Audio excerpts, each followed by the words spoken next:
a lot of the great ideas and opportunities begin with visions and being cheeky.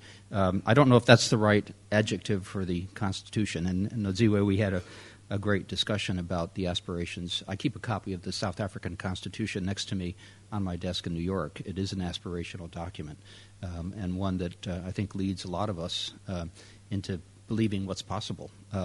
But execution is the chariot of genius, and unless you're able to deliver on these aspirations and the promise of those aspirations, hope can turn to cynicism.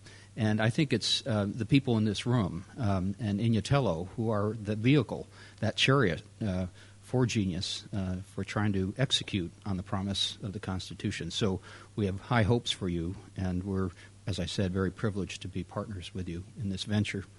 I have to share Albie Sachs' discomfort in being here.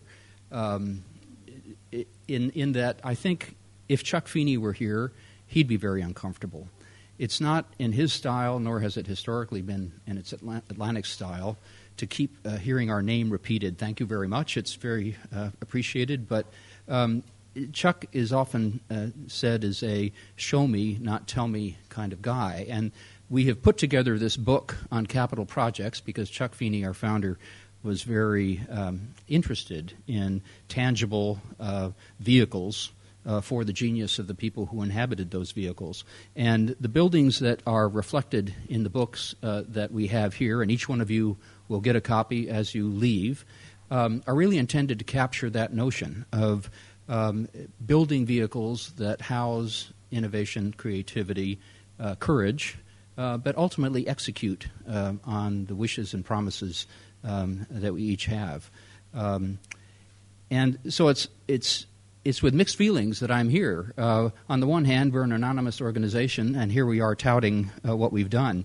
And so there is a bit of a conflict in how we're presenting this. But I think the goal here is to encourage wealthy donors, people of great wealth, to consider capital projects as a very effective part of their philanthropy. It's not just a monument with the name of the donor on it. In fact, I don't think you will see any buildings that bear the name of Chuck Feeney, although some places, including the gateway to Robben Island, and I don't think with our permission, had Atlantic's name on it.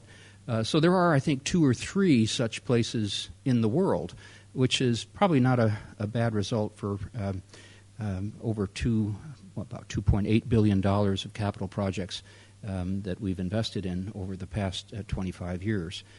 So our goal here is for you to appreciate what capital projects can do, but how they really house the work that the people in this room do, and that you can see one form by one philanthropist of a vision of what could be with the use of our capital projects. So I hope you will enjoy the book.